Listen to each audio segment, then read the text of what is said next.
Welcome back. As we dive into day 22 of our curriculum, we need to address a strict trade-off in C++.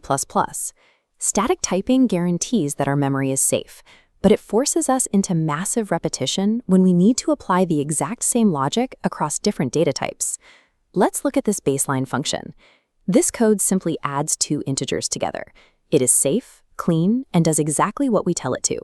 Watch what happens if our program needs to add floats and doubles as well.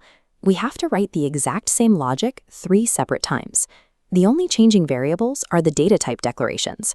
Violating the don't repeat yourself or dry principle turns a simple codebase into a maintenance nightmare. If we find a bug in the addition logic, we now have to fix it in 3 places. We need a dynamic blueprint rather than hard-coded logic. Function templates solve this.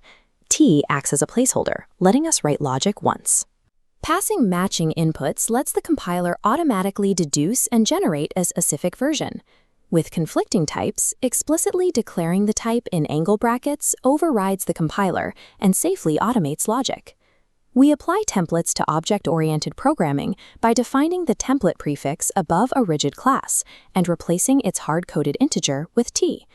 Instantiating this object using strict angle bracket syntax tells the compiler how to construct flexible, reusable data structures for any future type. There's a critical edge case. Passing C-style string pointers into a generic comparison function compares memory addresses, not actual text. We fix this with template specialization. Writing template square brackets creates a manual override for character pointers, preserving the generic blueprint.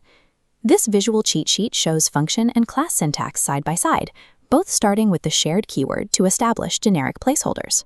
Mastering this prepares you for the C++ standard template library, which relies entirely on these concepts. Ultimately, templates automate scalable code without manual redundancy.